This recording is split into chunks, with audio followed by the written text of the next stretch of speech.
that you guys weren't sure what was going to happen, or? No, not necessarily. No, you pretty well, you know, you figure the Germans are going to live by the Geneva Convention. And never was really any doubts in my mind. One day during the middle of the summer when I was in this camp, they said they wanted everybody to congregate down behind the cookhouse, which was down at the bottom end of the compound, because they were going to test their guns, the lookout towers. Right. So I wondered myself if they were getting us all in a bunch and going to shoot us, but they didn't do it. But they got us all out of the area so the guys could fire their guns a few rounds. You know. Oh, really? Yeah. Wow. Yeah. But yeah, everything went pretty smoothly generally. But the barracks across from us one afternoon, they have an evening one. I don't know what happened, but this guy must have sassed a guard or what happened, but this guy, the GI, come running around and a guard right after him.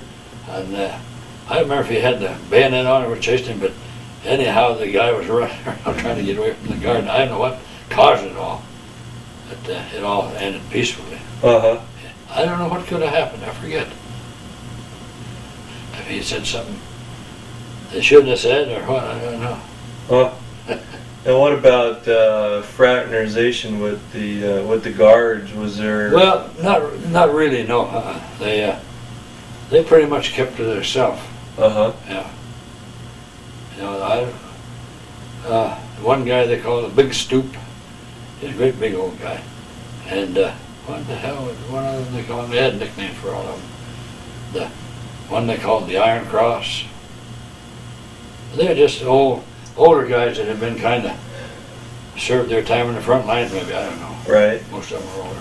This one guy, now we heard, he was a younger guy too, in his 40s maybe. We heard that he was a farmer from back in the Midwest, but he's one of these guys who got caught back in Germany, you know. Really? Yeah. I'm sure that happened to a lot of people. Might have been German citizens back home on a vacation, and when the war started, they didn't get out again. I'm sure there's a lot of cases like that. Yeah.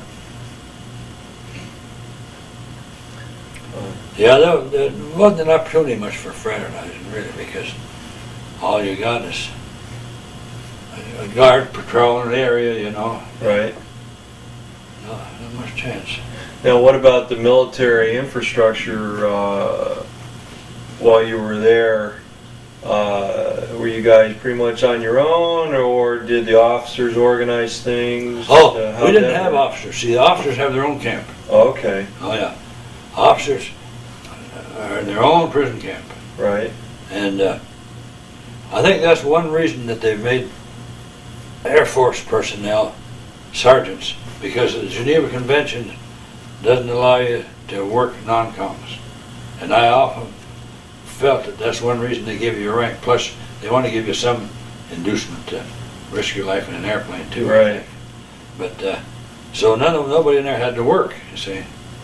And now our head guy, what was his name? Damn it. The old tall raw-boned guy. He was just a staff sergeant too. What did they call him? But then we had a younger guy who spoke fluent German. He was the interpreter to deal with the Germans. Right. And I can almost remember this guy's name. But he was our compound leader. Spokesman, I guess you'd say. Yeah.